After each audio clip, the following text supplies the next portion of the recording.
Hello and welcome back to my channel. My name is Christina. Today I'm going to be talking about what I did to lose my postpartum belly and pregnancy weight and how I got down to my pre-pregnancy size. Subscribe if you're new to the channel and I hope you enjoy.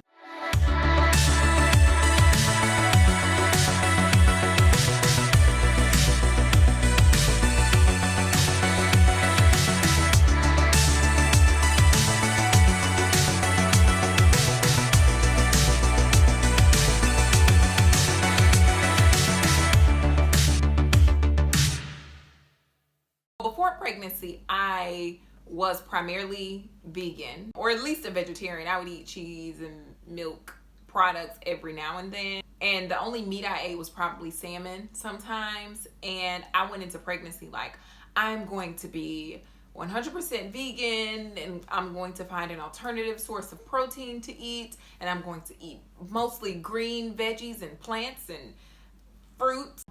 Yeah, well, that didn't happen. My first trimester, I was like super sick. I could only eat what the little alien on the inside of me was telling me to eat. If he told me to eat chocolate chip cookies, that was what I was eating for breakfast, lunch, and dinner. So needless to say, I gained quite a bit of weight.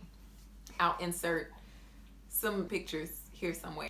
After pregnancy, like I remember I was in the postpartum room and I was walking to the bathroom and I asked my husband, like, why do I still look pregnant? And he's like, well, just because you have the baby doesn't mean your belly is just gonna disappear and go away. And I had like these like monster thighs. I'm like, I've never been this size before. I need to get back down.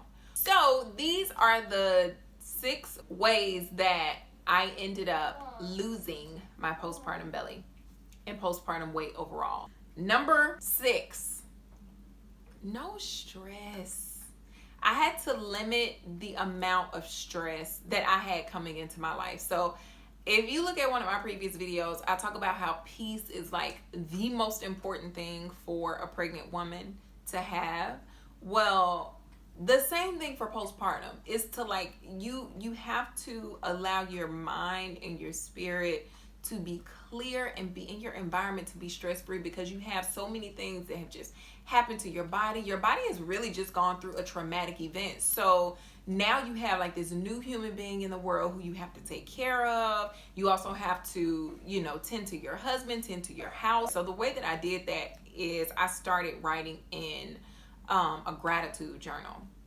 So the journal that I write in, I'll like put it up here or in the description somewhere, but it's called the 5-minute gratitude journal. And so really all it is you just answer, like, you take 5 minutes in the mornings, 5 minutes at night, and you answer questions about things that you're grateful for and what would make today great. And so I would use that journal to like reflect on the things that I was loving about my baby at the moment. It's just so many things that it's just so beautiful about a new baby, but sometimes we can get caught up in you know, in not recognizing that as a new mom. If I put myself in a state of gratitude, like that releases stress. And when you release stress, you're not holding on to things in your body that keep you from losing that weight. Number 5, I drink lots of water. Now, your girl is not a fan of water. I don't really like water. No, it's just not my thing. But since I was breastfeeding, I had to think about my baby. You know, I love drinking juice, but I made my husband stop buying juice because when juice is in the house, I gotta drink the juice. So I ended up drinking a lot of water, and that also helped with my breast milk supply, because I was like researching, like, you know, I heard these horror stories about women not producing as enough milk for the baby, and I'm like, oh my God, I don't want that to be me. It seems weird, but when you drink a lot of water, that helps you to get rid of water weight as well. My advice would be like in the morning time, like just always have, really anytime you're like feeding the baby, like always have a glass of water beside you when you're breastfeeding, just to like replenish yourself, because you're constantly being like diminished of fluids anyway. So if you always have water there every single time you sit down to breastfeed your baby, or if you're formula feeding your baby, make that a ritual as well. Like always have water every single time you sit down. Those glasses add up, because your baby eats what, like every 3 hours. Think about that. That's a lot of water. Number 4, walk. Yeah, I know. Simple, right? Walk. So I don't like to exercise. I have never been one that enjoys like getting in the gym, that like gets a high off of running on the treadmill and lifting weights and doing any of the above. It just does not excite me. But I did get out of the house and walk after that like initial 6-week healing period. After that was done, because as we all know, after giving birth and after like those 6 weeks of like sitting in the house, not being really able to like be mobile, you have cabin fever. You need to get out, you need to get moving. So like something as simple as just like getting out of the house and walking around in the carrier with baby every day for like 10 to 15 minutes. Me and Cairo would like go out in the stroller and walk. And I live in Hollywood, California, and I'm not like a super huge fan of the area, so I'm not walking very far with my baby in Hollywood. So we would walk down the street and we would walk up the street and we would walk down the street and we would walk up the street. And that was my exercise for the day. And it seems so simple, but y'all, I'm telling you, the like consistency is key. Like that could be like a whole entire nap right there, like you just out just walking. And I would also use that time to like practice my gratitude. So like I would be out walking, I'm looking at him, just like thinking my thoughts of like love towards my baby, and I'm looking up and I'm thinking my thoughts of love, you know, about these trees that give oxygen, and the sunny day, because it's always sunny in California. Or even if it was rainy, thank God for some rain, or thank God for some clouds. Everywhere I look, just being thankful, it would boost my mood, in addition to like burning calories. And do not overexert yourself. Like don't feel like you have to get in the gym and like go hard 2 hours, like you have a baby to attend to, ma'am. You know, like don't overdo it if that's not your thing.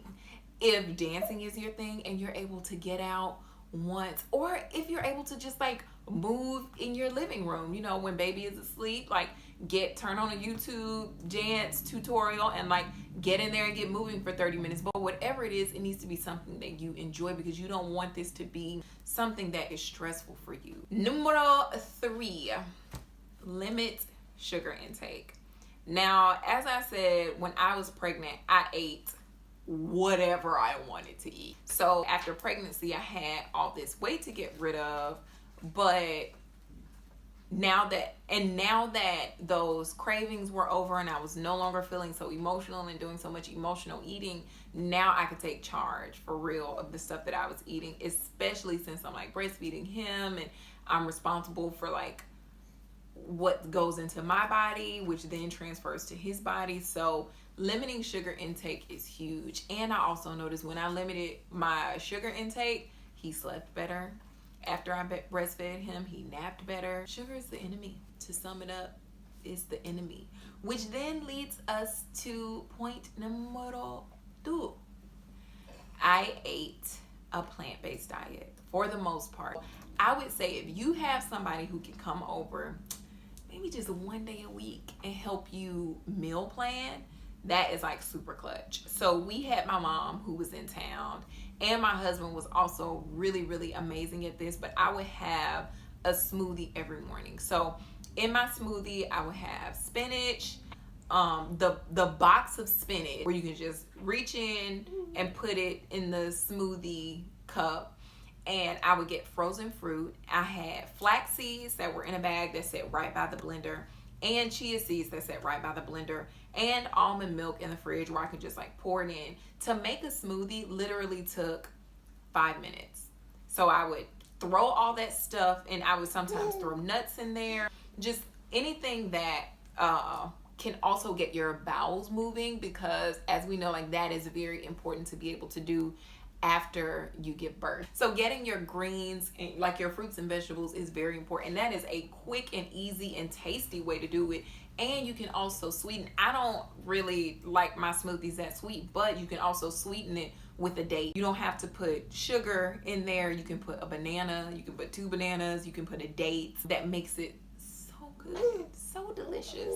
So just doing simple stuff like that, and also in meal planning, like finding substitutes. So instead of chips, maybe you can do veggies and hummus, or veggies and guacamole, or flaxseed crackers and guacamole, or flaxseed crackers and hummus, or homemade salsa. And this is all stuff that you can like prepare at the beginning of the week, then eat throughout the week. So it's so important to have like quick meals. Quick snacks are always really, really good, like cut up veggies. So we would like cut celery at the beginning of the week, make sure we had the baby carrots. We would buy like those big bags of nuts from like Trader Joe's and Whole Foods.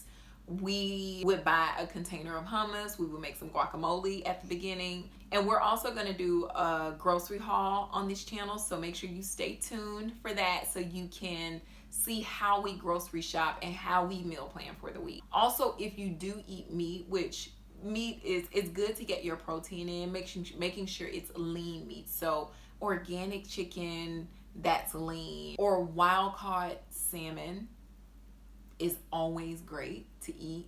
And the number one thing that helped me lose my weight was breastfeeding. Yeah, breastfeeding was like it almost, after a while, felt like I wasn't even trying, because breastfeeding, I think they say it burns like 500 calories a day or something like that. Initially, breastfeeding was painful for me. That is not everybody's story. That does not have to be your story. But I am now like 6 months in, and I love breastfeeding. So if you're on the edge about breastfeeding, or if things aren't going quite well with breastfeeding right now, hang in there, mama. I promise you it gets better. It's one of the best decisions that I made for my baby, you know, and for me. Breastfeeding also releases oxytocin, so it is good for your mood. Even if you're not breastfeeding, that is okay. These other 5 things on the list will help you. So make sure whatever it is that you choose to do, make sure it's something that you commit to, that you're consistent about. And I am huge with affirmations. This is a bonus. So I believe it is important to, number one, believe that you can lose the weight. You can get back down to size, and don't stress yourself. You just did something that is one of the most important things that a human being can do, and the hardest things that a human being can do is produce life. If you have a little pudge, like,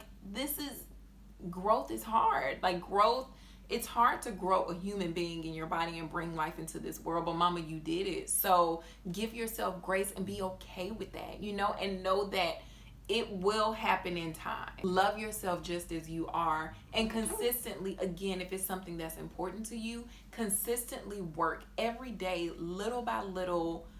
Make 1 smoothie a week. Maybe you can start with 1 smoothie a week, and then build up to 3 smoothies a week, and then build up to 5 smoothies a week, and so forth. As long as you're consistent and commit to what it is you do, and if you make a mistake and fall off, just get back on. Do not beat yourself up, and get back up and keep going.